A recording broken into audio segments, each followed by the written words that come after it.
Menghitung dan hari ini Menteri Dalam Negeri, Menteri Tenaga Kerja mengadakan rapat koordinasi dengan Gubernur dan Bupati se-Indonesia dan ada perubahan.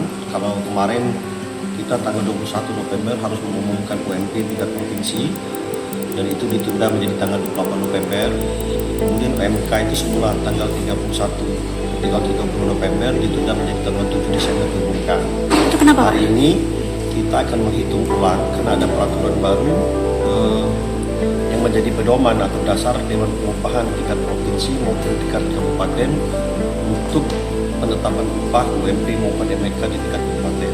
Dan hari ini Dewan Pengupahan Provinsi Sumatera Selatan segera jam 14 nanti menindaklanjuti hasil rapat koordinasi ini di Dewan Pengupahan kepada Bapak Gubernur melalui Bapak Kepala SDA. Pak, itu ada perubahan perhitungan berdasarkan undang-undang apa itu, Pak? Apa? Ada perubahan perhitungan gitu ya? Ya, ada perubahan rumusannya. Jadi kita juga belum bisa bicara detail kan karena peraturannya nanti baru dikirim. Dasar itu nanti baru kita sampaikan ke Gubernur dan akan diumumkan pada tanggal 28 November. Masih pakai yang PP 36 itu atau enggak, Pak?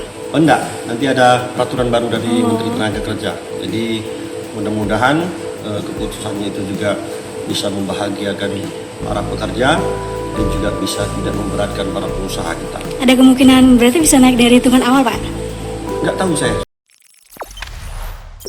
Jangan lupa subscribe, share, komen, dan like ya.